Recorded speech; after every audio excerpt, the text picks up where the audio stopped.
So you've all shared really beautifully about how the mixed ecology is working in your context. And one of the things the mixed ecology affords is for new people who otherwise might not have ever approached church or certainly participated in church to come forward and to do those things. I wonder if you wanted to each share a story, a personal story maybe, about somebody or some people who wouldn't have otherwise participated in church if it weren't for doing things in this way. So I immediately think about a guy who came during lockdown. Once we were able to give food away, he used to come to collect a bowl of food to take away from fountains and to eat at his home. And then when people were allowed in, he came and was part of the community who would eat together, joined our Saturday gathering, gave his life to Jesus, was baptised and confirmed, and now plays cajon and drums in our worship band. So he would never have crossed the threshold before. Thank you. So we have someone who was a primary school teacher, and she was working just in the local school, and she was attending her local church, which doesn't have a toilet. It's in a field. She's been going there since she was 8, and her husband didn't want to go, and her kid didn't want to go, and her brothers stopped going. And eventually she just reached out and said, is there something we can do? So she bought a TV because she thought she'd seen growing churches had TVs. And but we got together, and we just got the community together in the cricket pavilion, got away from the building and talking about the building, and just talking about what church is and what it's like around the world and what's going on and what the essential values are and the bare minimum of being a church community.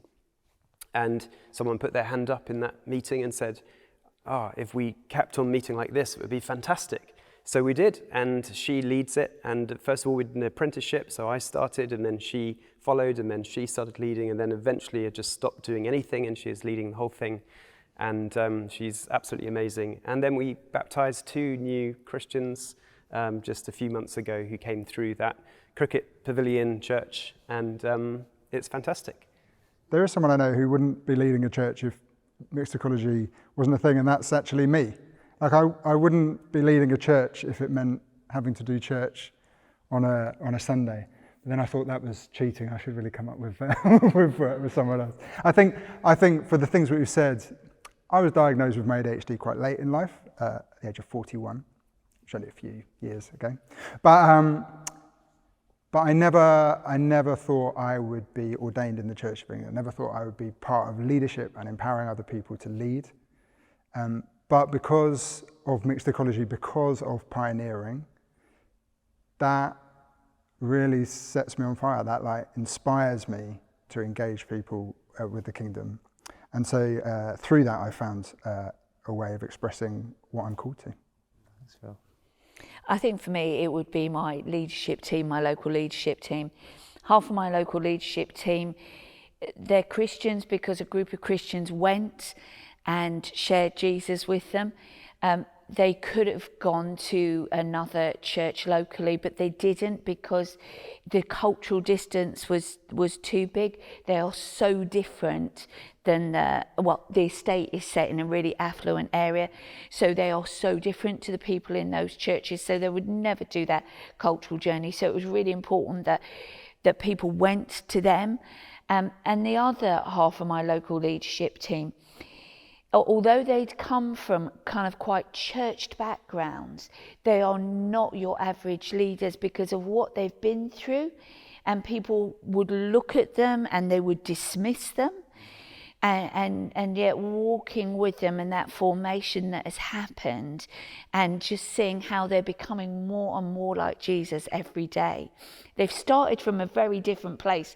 They've journeyed a huge amount, whereas somebody maybe who's in leadership in a more kind of affluent area, they maybe done this little journey and well done, they've got there.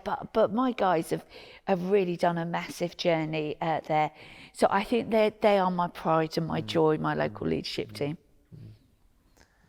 Well, thank you so much for sharing your stories and how the mixed ecology is working in your context. It's one thing to affirm the mixed ecology, but to ask that question of, okay, now we've agreed it, if you like, how do we do it well as one church, and how do we do it faithfully?